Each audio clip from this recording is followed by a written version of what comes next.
یہ علیم learning site کی طرف سے کنڈکٹ کیا گیا ہے، جو کہ ایک کمیونٹی ہے جو کہ سیشنز اور کورسز کرواتی ہے اسلامک اور ٹیکنیکل ٹاپکس پر، جو کہ ہمارے فری آف کاسٹ ہوتے ہیں، تاکہ زیادہ تر لوگ اس کو اویل کر سکیں اور اس اپرچونٹی کو اور اس نالج کو حاصل کر سکیں۔ تو آج کے سیشن کی جو ہماری اسپیکر ہیں وہ ہیں انم منیر۔ وہ آپ کو 5 پلرز آف اسلام کے بارے میں گائڈ کریں گی۔ انم منیر، اپ ٹو یو۔ السلام علیکم ورحمۃ اللہ وبرکاتہ۔ آپ سب کو میری آواز کلیئر آ رہی ہے؟ جی کلیئر ہے۔ امید ہے آپ سب ایمان اور صحت کی بہترین حالتوں میں ہوں گے انشاءاللہ تعالیٰ۔ میری دعا ہے کہ رب تعالیٰ آپ کی طرف بڑھنے والے ہر شر کو خیر میں تبدیل فرما دیں، آمین یا رب العالمین۔ جہاں سے آپ کو میری آواز تھوڑی سی لگے کہ کلیئر نہیں آ رہی تو آپ اس چیز کو مجھ سے دوبارہ پوچھ سکتے ہیں۔ کائنڈلی آپ لوگ چیٹ باکس میں بتائیے گا کہ آپ کو آواز کلیئر آ رہی ہے۔ میں اسٹارٹ کروں؟ اوکے میم نمرا بتائیے گا کہ ہمارے پاس کتنے ممبرس ہیں ابھی میٹنگ میں؟ ایک منٹ میں چیک کر کے بتاتی ہوں آپ کو۔ جی 16 ممبرس ہیں ہمارے پاس آلموسٹ۔ Okay ma'am. نحمده ونصلي على رسوله الكريم اما بعد فاعوذ بالله من الشيطان الرجيم بسم الله الرحمن الرحيم رب اشرح لي صدري ويسر لي امري واحلل عقدة من لساني يفقهوا قولي رب زدني علما۔ جی تو آج کا ہمارا جو ٹاپک ہے بیسیکلی آپ سب جانتے ہیں کہ اس سیشن میں اکٹھا ہونے کا مقصد ہمارا یہی تھا کہ ہم دا 5 پلرز آف اسلام کو دیکھ سکیں، ان کو پڑھ سکیں اور اپنا تزکیہ کر سکیں کہ آیا ہم ان پلرز کو کہاں تک قائم رکھ سکتے ہیں، کہاں تک ہم نے ان کو قائم رکھا ہوا ہے۔ تو شروع کرتے ہیں ارکان اسلام میں، اور آپ بچپن سے ہم لوگ پڑھتے اور سنتے آ رہے ہیں ارکان اسلام۔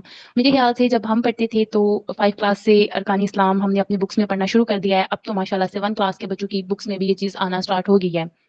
ہم سب جانتے تو بچپن سے ہیں کہ یہ جو 5 ارکان ہیں ہمارے پاس اسلام کے، یہ ہیں، یہ ہم نے فنگر ٹپس پر یاد کیے ہوتے تھے، بڑے اچھے طریقے سے ہم نے ان کا رٹا لگایا ہوتا تھا۔ لیکن کیا ہمیں آج تک پتہ چل سکا ہے کہ ہم نے ان ارکان پر کتنا عمل کیا ہے، یا ان ارکان پر ہم کتنی مضبوطی سے قائم ہیں؟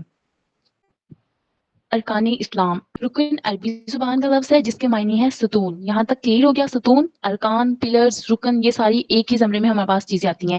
اب ہم دیکھتے ہیں کہ ہمارے پاس اسلام کے جو پلرز ہیں، جو ارکان ہیں، وہ ہیں کتنے؟ وہ ہمارے پاس آ جاتا ہے جی کلمہ طیبہ، اس میں کلمہ شہادت بھی آتا ہے اور کلمہ طیبہ، یہ دونوں چیزیں ہمارے پاس ہوگی اسلام کا پہلا رکن۔ اس کے بعد نماز، روزہ، زکوٰۃ اور حج، یہ ہمارے پاس اسلام کے ارکان ہیں۔ اب ہم ان سب کو 1 بائی 1 دیکھیں گے، ان کا مختصر سا جائزہ لیں گے، ان کے بارے میں دیکھیں گے کہ یہ ارکان، ان کی جو اہمیت ہے، ان کی جو فضیلت ہے وہ کیا ہے، اور اگر ہم ان ارکان کو تھوڑا سا بھی آگے پیچھے اپنی جگہ سے ہلاتے ہیں تو ہماری جو دین کی عمارت ہے اس پر کتنا اثر پڑ سکتا ہے اس چیز کا۔ جب ہم کلمہ طیبہ پڑھتے ہیں تو ہم اسلام میں داخل ہو جاتے ہیں، لا الہ الا اللہ محمد الرسول اللہ، ہم اسلام میں داخل ہو گئے۔ ہم نے اللہ تعالیٰ کے ایک ہونے کی اور محمد صلی اللہ علیہ وآلہ وسلم کو اللہ تعالیٰ کے رسول ہونے کی گواہی دے دیا۔ ہم نے زبان سے اس چیز کا اعتراف کر لیا کہ اللہ ایک ہے اور محمد صلی اللہ علیہ وآلہ وسلم اللہ تعالیٰ کے آخری نبی اور رسول ہیں۔ ہم اسلام میں داخل ہو گئے ہیں، اس کے بعد ہم نے اس چیز کا اعتراف کرنا ہوتا ہے۔ دیکھیے جب ہم کسی چیز میں داخل ہوتے ہیں تو صرف زبان سے اس میں ہمیں داخل نہیں ہو جانا ہوتا، ہم نے اپنے قول و فعل سے اس چیز کو ثابت کرنا ہے کہ آیا ہم اسلام میں داخل ہوئے ہیں تو ہم پورے کے پورے اپنے اعمال سے، اپنے قول سے، اپنے فعل سے اس چیز میں مکمل داخل ہو چکے ہیں۔ اچھا تو جبرائیل علیہ السلام اللہ کے رسول صلوات والسلام سید دو جہاں رحمۃ العالمین حضرت محمد صلی اللہ علیہ وآلہ وسلم سے دوسرا سوال کرتے ہیں کہ من اسلام، اسلام کیا ہے؟ تو اسلام آپ کہتے ہیں کہ اسلام یہ ہے کہ جو اسلام کے 5 رکن ہیں نا، ہم ان کو پکڑ لیں، ان پر جو پلرز ہیں نا ہم ان کو پہلے بنائیں، اور اس پر جو ہمارا دین ہے اس کی عمارت کو ہم بنا دیں۔ جب تک وہ پلرز نہیں ہوں گے ہمارے پاس دین نہیں ہوگا، ہمارے پاس اسلام نہیں ہوگا۔ ہم دین میں داخل ہو جائیں گے لیکن ہم اللہ پر، اس کے فرشتوں پر ایمان لے آئیں گے، لیکن ہم اسلام میں داخل نہیں ہو سکتے جب تک ہم اسلام کی جو 5 ارکان ہیں ان کو مضبوطی سے تھام نہ لیں۔ ان پلرز کو جب تک ہم مضبوط نہیں کریں گے، اسٹرانگ نہیں کریں گے، ہم اسلام میں داخل نہیں ہو سکتے۔ جبرائیل علیہ السلام اللہ کے رسول سے تیسرا سوال کرتے ہیں کہ من احسان، احسان کیا ہے؟ تو حضرت محمد صلی اللہ علیہ وآلہ وسلم جواب دیتے ہیں کہ عبادت کرو ایسے جیسے خدا کو دیکھ رہے ہو، اور اگر ایسے نہیں کر سکتے تو ایسے کرو جیسے خدا تمہیں دیکھ رہا ہے۔ سبحان اللہ۔ اور ہم اپنی عبادتوں کا یہاں پر جائزہ لیں تو ہمیں پتہ چلے کہ ہم کس مقام پر ہیں۔ ہماری عبادتیں آج کل صرف برائے نام رہ گئی ہیں، یا ہماری عبادت اگر آپ لوگوں کو میرے الفاظ برے لگیں تو بہت زیادہ معذرت، لیکن معذرت کے ساتھ میری آپ سب کی، ہم سب کی نمازیں، ہم سب کی جو عبادتیں ہیں وہ صرف عادتیں بن چکی ہیں. ہم نے عبادت کو کبھی عبادت سمجھ کر کیا ہی نہیں ہے، نہ ہم نے کبھی اس کو اپنے لیے عبادت سمجھا ہے اور نہ ہی اللہ تعالیٰ کی ذات کے لیے. اپنے لیے عبادت کیسے نہیں سمجھا؟ ہم نے یہ کبھی نہیں کہا کہ یہ عبادت میں کر رہی ہوں، اس کے بدلے میں مجھے اللہ تعالیٰ ملے گی، اللہ تعالیٰ کا قرب ملے گا، مجھے ایمان ملے گا، مجھے اسلام ملے گا، مجھے کچھ بھی کہہ لیجیے. ہم نے یہ کبھی سوچا ہی نہیں ہے، ہم بس اپنی عادتوں کو پورا کر رہے ہیں. تو آج اس سیشن کے بعد میں نے آپ سب نے مل کر یہ کوشش کرنی ہے کہ ہم اپنی عبادت کو اپنی عادت نہ بننے دیں. اس کے بعد جبرائیل السلام اللہ کے نبی سے چوتھا سوال کرتے ہیں. وہ کہتے ہیں کہ قیامت کب آئے گی؟ تو اللہ تعالیٰ کے رسول فرماتے ہیں کہ قیامت کب آئے گی یہ بات تو میرا رب جانتا ہے. میری اتنی اس رب کے سامنے میری ہستی، اب میں ان کے لیے کیا الفاظ استعمال کروں، لیکن وہ رب کے سامنے دیکھیں، ہم جس طرح اللہ کے بندے تھے وہ بھی اللہ کے بندے تھے، وہ بھی اپنے آپ کو اللہ تعالیٰ کے سامنے ہمارے جیسا ایک معمولی انسان سمجھتے. تو وہ کہتے ہیں کہ یہ تو میری تو اتنی اوقات نہیں کہ میں بتا سکوں، میں اس رب کے جو معاملات ہیں ان میں دخل اندازی کر سکوں. لیکن انہوں نے جبرائیل علیہ السلام کو قیامت کی نشانیاں بتائی تھی. اگر ہم ان نشانیوں پہ بات کریں تو وہ بات تھوڑی لمبی ہو جائے گی، تو چلیے ہم اپنے ٹاپک کی طرف بڑھتے ہیں. تو ہم اسلام کے ارکان کو دیکھتے ہیں. پہلا رکن جو ہمارے پاس ہے وہ ہے کلمہ طیبہ یا کلمہ شہادت. کلمہ شہادت میں ہم اللہ تعالیٰ کو گواہی دے رہے ہیں اللہ تعالیٰ کے ایک ہونے کی اور محمد صلی اللہ علیہ وآلہ وسلم کو اللہ تعالیٰ کا آخری نبی اور رسول ہونے کی. اشہد لا الہ الا اللہ وحدہ لا شریک لہ. اس میں ہم کہتے ہیں میں گواہی دیتا ہوں اللہ ایک ہے، اللہ اکیلا ہے، اس کے سوا نہ کوئی معبود ہے، نہ اللہ کی ذات میں کوئی شریک ہے. یہاں تک اس کلمہ شہادت میں ہم نے اس کے ایک پارٹ میں اللہ تعالیٰ کو یہ گواہی دی ہے اپنے قول سے کہ ہاں اللہ میں مان رہی ہوں یا میں مان رہا ہوں کہ آپ ایک ہیں، آپ کے سوا کوئی معبود نہیں ہے، آپ کی ذات میں کوئی شریک نہیں ہے. اس کے بعد ہم اس کے دوسرے حصے کو اپنے قول کے ذریعے ہی اللہ تعالیٰ کو کہتے ہیں وَأَشْهَدُ أَنَّ مُحَمَّدًا عَبْدُهُ وَرَسُولُهُ. دوسرے حصے میں ہم کہہ رہے ہیں کہ میں گواہی دیتا ہوں کہ محمد اللہ کے بندے اور رسول ہیں. پہلے حصے میں ہم نے کہہ دیا کہ اللہ ایک ہے، اس کے سوا کوئی معبود نہیں ہے. دوسرے حصے میں ہم نے گواہی دے دی کہ اللہ کہ جو رسول ہیں، جو نبی ہیں، وہ حضرت محمد صلی اللہ علیہ وآلہ وسلم ہیں، وہ اللہ کے بندے بھی ہیں اور اللہ کے رسول بھی ہیں. زبان سے ہم نے اس چیز کا اعتراف کر دیا ہے. اسلام میں داخل ہم ہوئے تھے کلمہ طیبہ. آپ لوگ کائنڈلی ان چیزوں کو نوٹ کیجیے گا، کیونکہ جو چیز آپ لکھ لیں گے نا میرے سیشن کے بعد، آپ اس کو جب خود سے پڑھیں گے نا تو وہ چیز آپ کے مائنڈ میں زیادہ اچھے طریقے سے رہے گی. کلمہ طیبہ ہم نے جیسے کلمہ طیبہ پڑھا ہم اسلام میں داخل ہو گئے. اب اس کا اعتراف ہم اپنے جو ارکان ہیں ان کے ذریعے اس کا اعتراف کریں گے اس چیز کا کہ آیا ہم اسلام میں داخل ہوئے ہیں، مکمل داخل ہو گئے ہیں. اسلام کے ارکان اسلام میں جو ہمارے پاس دوسرا رکن ہے وہ نماز ہے. نماز میرے رب کا اپنے بندوں کے لیے کیا تحفہ ہے جو معراج سے ہمارے پیارے نبی حضرت محمد صلی اللہ علیہ وآلہ وسلم اپنی امت کے لیے لے کر آئے تھے. یہ کیسا انمول تحفہ ہے جو ہمیں تھوڑی سی میں کہتی ہوں پنجابی میں کہہ لیں کہ ہل جل کرنے سے نا ہمیں بہت بڑا اجر و ثواب دے جاتی ہے یہ نماز. یہ 5 وقت کی نماز جو ہے کتنا ٹائم لگتا ہے ہر وقت کی نماز میں آپ لوگ بہتر طریقے سے جانتے ہوں گے کہ کوئی 24 گھنٹوں میں سے میرا نہیں خیال کہ 1 گھنٹہ بھی لگتا ہے ان 5 نمازوں پہ. ہاں اگر خشوع و خضوع کے ساتھ ہم نمازوں کو ادا کریں تو وہ ایک الگ چیز ہے کہ ہم اس کو خشوع و خضوع میں ادا کر رہے ہیں. تو ایک نماز 1 گھنٹہ کیا 2 گھنٹے بھی لے جاتی ہے. اس رب سے باتیں کرتے کرتے ہم پورا دن بھی گزار سکتے ہیں. لیکن شرط یہ ہے کہ آپ کی نماز میں عاجزی ہونی چاہیے، خشوع و خضوع ہونا چاہیے. جب میری اور آپ کی نمازوں میں خشوع و خضوع آ جائے گا نا تو ہم یہ 10-15 منٹ کی نمازیں بھول جائیں گے. یہ 10-15 منٹ کی نماز ہمیں نماز نہیں لگے گی. ہمارے دل کو سکون نہیں آئے گا جب تک ہم رب سے گھنٹوں باتیں نہیں کر لیا کریں گے. تو اللہ تعالیٰ میری آپ کی ہم سب کی نمازوں میں خشوع و خضوع لے آئے. آمین یا رب العالمین. نماز جو ہے وہ فارسی کا لفظ ہے اور نماز کے لیے قرآن پاک میں جو لفظ استعمال ہوا ہے وہ صلاۃ کا لفظ استعمال ہوا ہے. صلاۃ کے معنی ہے دعا کرنا، رحمت بھیجنا یا عبادت. یہ تینوں معنی صلاۃ کے ہیں. صلاۃ عربی زبان کا لفظ ہے اور جو نماز ہے وہ فارسی زبان کا لفظ ہے. فارسی زبان میں نماز کا مطلب ہے جھکنا، عاجزی کے ساتھ جھکنا. صرف جھکنا نہیں ہے، ہم نے عاجزی کے ساتھ اپنے رب کے سامنے خود کو جھکا دینا ہے. اور قرآن پاک میں سب سے زیادہ جس عبادت کا ذکر آیا ہے وہ مجھے اور آپ سب کو بڑے اچھے طریقے سے پتا ہے کہ وہ نماز ہے. نماز کا ذکر قرآن پاک میں سب سے زیادہ بار کیا گیا ہے اور سب سے زیادہ زور نماز قائم کرنے پر ہی کیا گیا ہے. ایسی بہت سی چھوٹی چھوٹی احادیث میں پہلے بھی کہہ چکی ہوں کہ بچپن میں ہم نے ان چیزوں کو رٹا ہوتا تھا کہ نماز دین کا ستون ہے. نماز حضور صلی اللہ علیہ وسلم کی احادیث ہیں کہ نماز میری آنکھوں کی ٹھنڈک ہے. بہت ساری ایسی احادیث ہم نے پڑھ رکھی ہیں، لیکن وہی بات کہ ہم بس پڑھتے ہیں، ہم بس قول سے کہتے ہیں، فعل سے ہم کر کے نہیں دکھاتے. تو انشاءاللہ تعالیٰ میری دعا ہے کہ اللہ تعالیٰ مجھے اور آپ سب کو توفیق دے کہ ہم اپنے قول و فعل سے اس چیز کو ثابت کر سکیں کہ ہم اسلام کے جو ارکان ہیں ہم ان کو صرف منہ سے نہیں کہتے، ہم صرف منہ کے مسلمان نہیں ہیں کہ ہم نے یہ پلرز بنائے ہوئے ہیں اور ان پہ ہمارے دین کی عمارت قائم ہے. نہیں، یہ پلرز ہم نے اتنے اسٹرانگ بنائے ہوئے ہیں کہ کل کو یہ پلرز ہماری ڈھال بن جائیں گے. جب روز محشر میں ہم اپنے رب کے سامنے جائیں گے تو ہمیں شرمندہ نہیں ہونا پڑے گا کہ ہم رب کو یہ نہیں کہیں گے کہ اے میرے رب، تو نے ہمیں اتنی چیزیں دی تھی، تو نے ہمیں بس یہ 5 پلرز دیے تھے کہ بس ان کی شاہیں زمین میں گاڑ دو اور اس پہ اپنے دین کی عمارت قائم کر لو، لیکن ہم سے یہ بھی نہ ہو سکا. ہمیں اس چیز پر شرمندہ نہیں ہونا پڑے گا، کیونکہ آج کے بعد، اس سیشن کے بعد میں اور آپ ان پلرز کی شاہوں کو بہت زیادہ مضبوط کر دیں گے. دیکھیں، یہ سیشن بس 1 گھنٹے کا ہے، لیکن وہ کہتے ہیں نا کہ بات تھوڑی ہو لیکن ایسی ہو جو دل پر دماغ پر اثر کر جائے، جو عمل کرنے والی ہو. تو میں یہی خواہش رکھوں گی کہ آج یہاں اس سیشن میں، اس 1 گھنٹے میں، اگر آپ کو میری کوئی ایک بات بھی آپ کے دل کو ہٹ کر جاتی ہے، آپ اس چیز کو لے کر سوچ کر اللہ تعالیٰ کو راضی کرنے، اسلام کے ان پلرز کو مضبوط کرنے میں ایک چھوٹی سی بھی کوشش کرتے ہیں نا، تو یقین جانے وہ میرے لیے، آپ کے لیے، آپ کے والدین کے لیے، جتنے بھی لوگوں نے اس سیشن کو ارینج کیا ہے، وہ ان سب کے لیے ایک صدقہ جاریہ ہوگی. اللہ تعالیٰ مجھے اور آپ سب کو ہمارے والدین کے لیے صدقہ جاریہ بنا دے. نماز کے بارے میں حضور صلی اللہ علیہ وسلم کی ایک حدیث ہے کہ نماز دین کا ستون ہے. جس نے نماز کو قائم رکھا، اس نے دین کو قائم رکھا، اور جس نے نماز کو چھوڑ دیا، اس نے دین کو توڑ دیا. اب یہاں پر میری بات کو دھیان سے سنیے گا کہ ہمارے پیارے نبی صلی اللہ علیہ وآلہ وسلم کہہ رہے ہیں، خود کہہ رہے ہیں کہ جس نے نماز کو چھوڑا اس نے دین کو توڑ دیا. تو کیا ہم لوگ یہ جو اپنی نمازیں چھوڑ کر بیٹھے ہوئے ہیں، پھر ہم میں دین ہے یا نہیں ہے؟ کیا ہم نے اپنے دین کی عمارت کو خود اپنے ہاتھوں سے گرا دیا ہے؟ بالکل، ہم نے اپنے دین کی عمارت کو گرا دیا ہے، اپنی ایک وقت کی نماز چھوڑ کے. نیند میں ہے، نماز چھوڑ دی، کام میں ہے، نماز چھوڑ دی، کچھ بھی کر رہے ہیں، نماز چھوڑ دی. ہمارے دماغ میں یہ چیز نہیں جاتی، ہمارے دل و دماغ میں یہ نہیں ہوتا کہ یہ ہم نماز نہیں چھوڑے، یہ ہم اپنا دین توڑے ہیں. بات کو جتنا کھینچیں گے ایک چیز کو لے کے، ایک پوائنٹ کو لے کے، وہ اتنا آگے بڑھتی جائے گی. تو اس لیے ہم کم ٹائم میں زیادہ سے زیادہ چیزوں کو دیکھتے ہیں.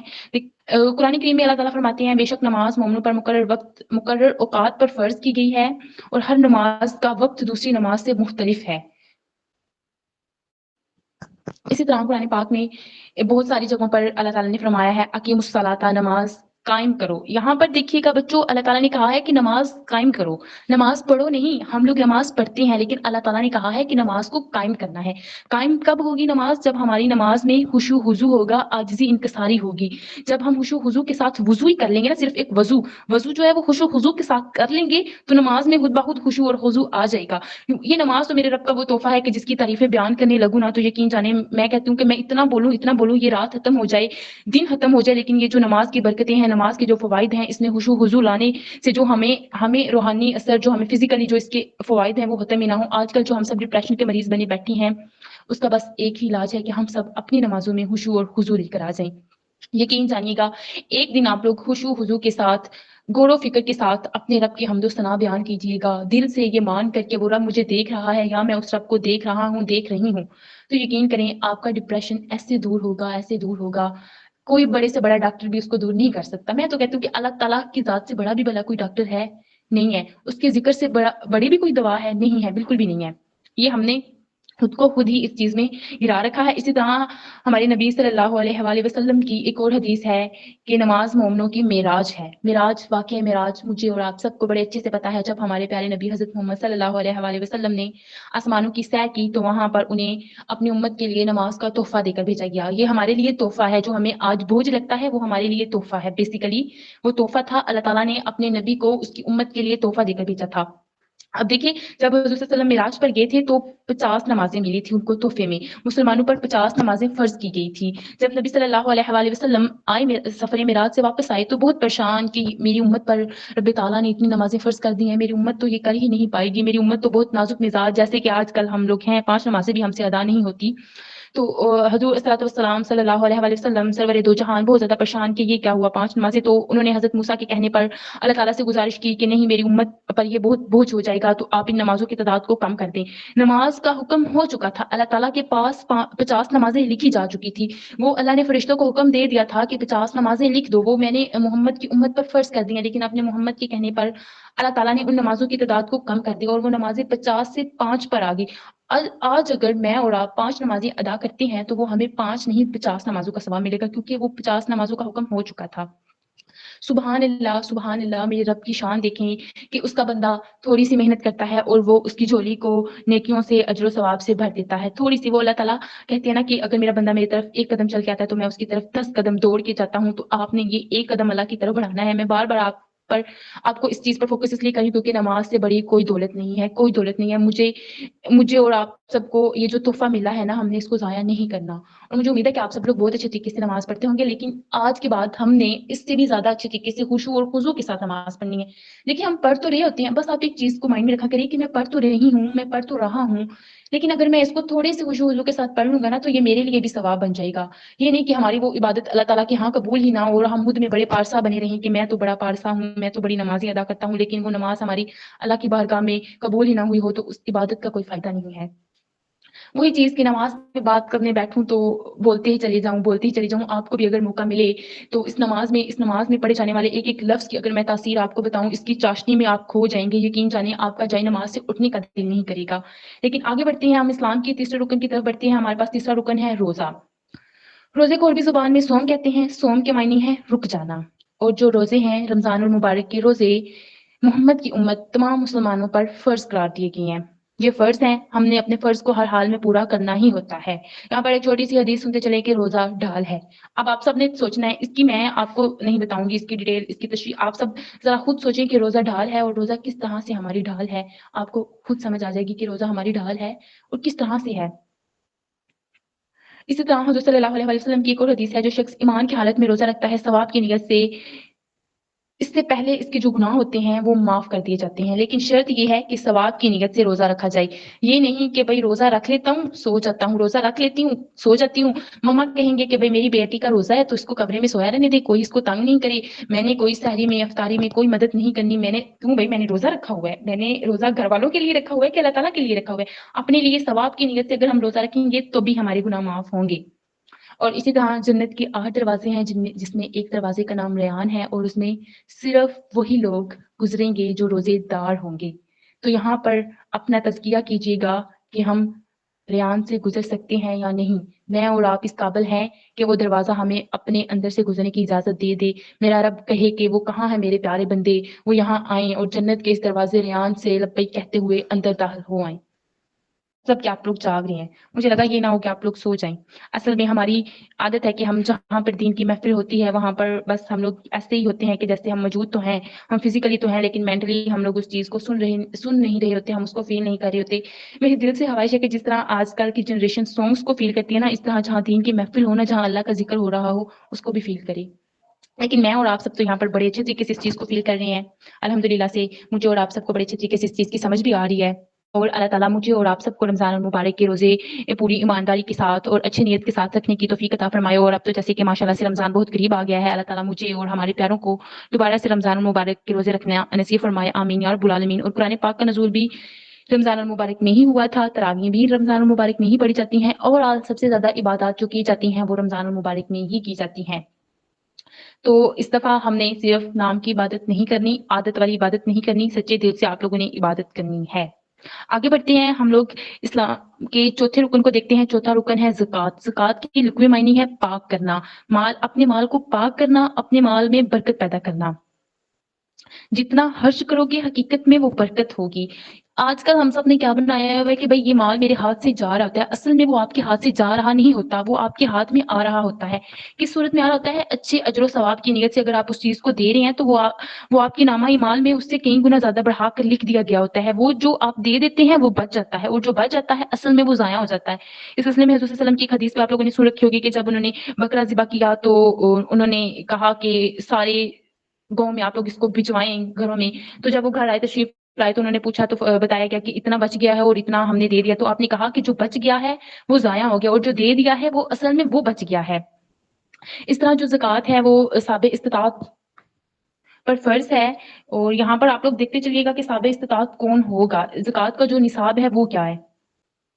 جو زکوٰۃ کی جو نصاب ہے وہ 7.5 تولہ سونا، 52.5 تولہ چاندی۔ اگر کسی کے پاس 7.5 تولہ سونا یا 52.5 تولہ چاندی ہے، اس کے مال میں یہ چیز موجود ہے تو اس پر زکوٰۃ فرض ہوگی۔ اور زکوٰۃ کا ذکر نماز کے ساتھ بھی آیا ہے۔